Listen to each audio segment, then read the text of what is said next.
قرآن پڑھیں اور پڑھائیں۔ یہاں تک فرمایا گیا ہے کہ بلغوا انی ولو آیتن، پہنچاؤ میری جانب سے اور مائی بہاف، کیونکہ میں پوری نوع انسانی کے لیے بھیجا گیا ہوں، اور ظاہر بات ہے کہ میرے پیغام کو اطراف و اکناف عالم تک پہنچانا، اس کے لیے تمہیں محنت کرنی پڑے گی۔ میں نے بے شک محنت کی، میں نے تکلیفیں اٹھائی، میں نے فاقے جھیلے، میں نے پتھراؤ اپنے جسم اثر پر برداشت کیا۔ کیا نہیں کیا؟ کون سی تکلیف ہے جو حضور کو نہیں آئی صلی اللہ علیہ وسلم؟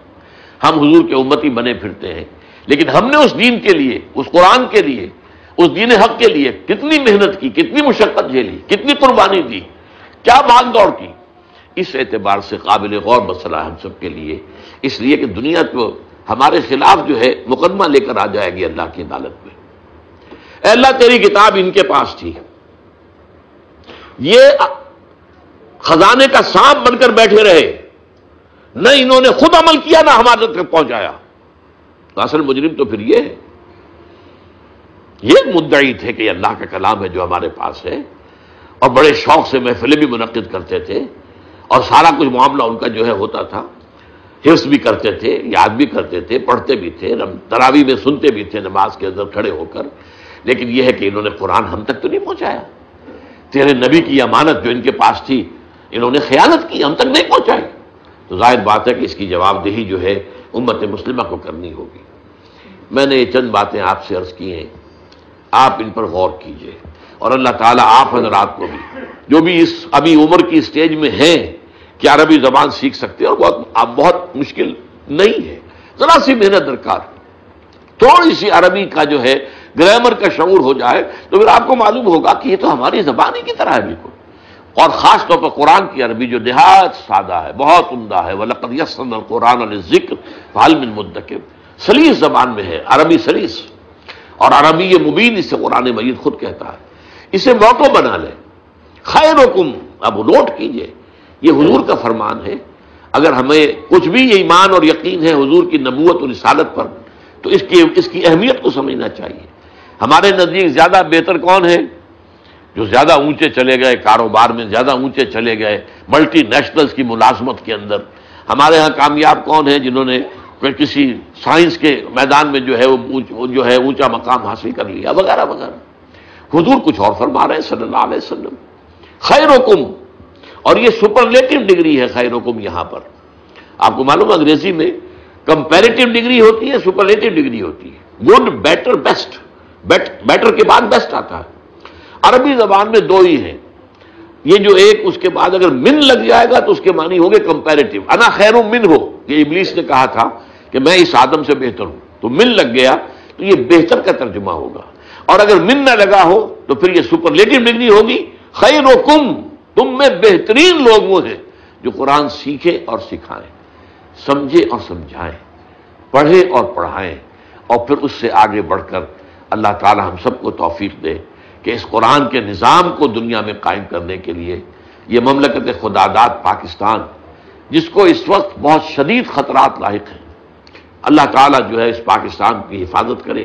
لیکن اس کی حفاظت اسی طور سے ہوگی کہ ہم یہاں پر اللہ کے دین کو، یہ مملکت خداداد پاکستان ہے، سلطنت خداداد پاکستان، یہاں اللہ کے دین کو قائم کرنے کی جد و جہد کریں، اور اس کے لیے آپ تلاش کریں۔ یہ کام بغیر جماعت کے تو ممکن نہیں ہے، یہ تو انفرادی طور پر تو نہیں ہو سکتا۔ قرآن کا پڑھنا پڑھانا انفرادی طور پہ ہو سکتا ہے، یا انفرادی یا کوئی ادارے قائم ہو جائیں، یا مدرسے قائم ہو گئے، یا انسٹیٹیوشنز قائم ہو گئے، اکیڈمیز قائم ہو جائیں، لیکن دین کو قائم کرنے کی جد و جہد کے لیے تو ایک جماعت درکار ہے۔ علیکم بالجماع، یہ جو حضور کا فرمان ہے صلی اللہ علیہ وسلم، ید اللہ علی الجماع، اور اس کے لیے یہ ہے کہ جماعت کون سی ہو، آئیے آپ کا کام ہے، تلاش کریں، محنت کریں، کون کون سی جماعتیں مدعی ہیں اس کی کہ وہ دین کو قائم کرنے کی جد و جہد کر رہی ہیں، ان کا قریب سے مطالعہ کریں، دیکھیں جا کر ان کا طریقہ کار کیا ہے، اور یہ اسوہ رسول سے کس حد تک قریب ہیں یا نہیں ہے۔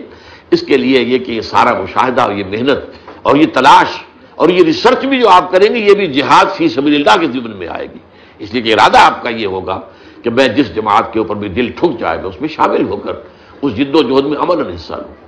میں انہی باتوں پر اکتفا کرتا ہوں، اور پھر آخر میں آپ حضرات کا بھی شکریہ ادا کرتا ہوں کہ آپ حضرات نے بہت ہی سکون کے ساتھ میری گفتگو سنی ہے۔ میری تلخ نوائی کو بھی گوارا کیجئے، لیکن آپ کو اس تلخ نوائی کے پیچھے خلوص نظر آئے گا۔ میں جو اگر آپ کے لیے سخت الفاظ بھی میں نے کچھ استعمال کیے ہیں تو وہ اس لیے کیے ہیں کہ آپ جائزہ لیں، اپنا غریبانوں میں جھانکیں، ہم کہاں کھڑے ہیں، اور ہم اپنا تصور کریں کہ آج ہی ہو سکتا ہے کہ موت واقع ہو جائے، کیا معلوم ہے ہم میں سے کس کی موت سر پر منڈلا رہی ہو، کیا پتہ یہاں سے نکلیں اور حادثہ ہو اور اس کے بعد جو ہے ہمارا معاملہ وہ ختم، اس زندگی کا ختم ہو جائے۔ اور جیسا کہ قرآن حدیث میں آیا ہے من ماتا فقط قامت قیامت، جو مر گیا اس کی قیامت تو ہو گئی، اس لیے کہ اب عمل کا دروازہ تو بند ہو گیا، اب تو حساب کتاب کا معاملہ ہوگا۔ جیسے کہ امتحان میں کہا جاتا ہے سٹاپ رائٹنگ، وہ 3 گھنٹے ختم ہو گئے، تو یہ ہمارے 3 گھنٹے کسی بھی وقت ختم ہو سکتے ہیں۔ تو اس سے پہلے اپنا جائزہ لے لیں، حاسبوا انفسکم من قبل ان تحاسبوا، اپنا محاسبہ خود کرو، سوچو کہ ہم کہاں کھڑے ہیں۔ اور خاص طور پر